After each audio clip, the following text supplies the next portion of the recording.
Hai teman-teman, kita jumpa lagi bersama Renungan Anak Tuhan.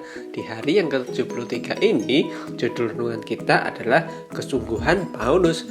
Bacaannya diambil dari Kisah Para Rasul pasal yang ke-20 ayat 4-38, Kisah Para Rasul 21, 22, dan Kisah Para Rasul 23 ayat yang pertama sampai ke-35. Dan ayatnya kita ambil dari Kisah Para Rasul 21 ayat yang ke-13. Dan berbunyi demikian. Tetapi Paulus menjawab, "Mengapa kamu menangis dan dengan jalan demikian mau menghancurkan hatiku? Sebab aku ini rela bukan saja untuk diikat, tetapi juga untuk mati di Yerusalem oleh karena nama Tuhan Yesus." Sejak awal mula pemberitakan Injil, Allah sudah menetapkan Paulus bahwa Paulus akan menderita karena pemberitaan Injil. Dan di bacaan kita ini disebutkan secara langsung kepada Paulus bahwa Paulus akan menderita karena pemberitaan Injil. Tetapi hal yang luar biasa adalah Paulus tetap teguh dan tidak goyah sedikit pun.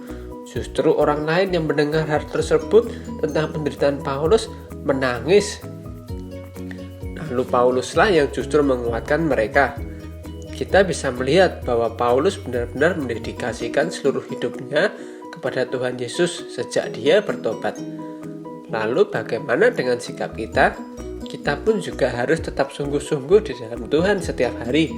Baik kita di dalam masa sulit ataupun masa senang, kita harus ingat bahwa Tuhan Yesuslah yang sudah menyelamatkan kita.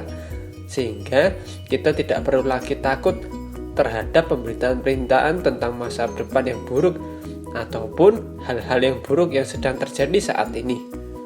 Karena sama seperti Paulus, kita hidup di dalam Tuhan Yesus, sehingga tidak ada lagi yang perlu kita takutkan. Mari kita berdoa. Tuhan Yesus, kuatkanlah aku supaya aku kuat menghadapi masa depan yang tidak menentu. Sertai aku di dalam setiap langkahku, karena aku percaya di dalam langkahku ada Engkau yang bekerja. Amin.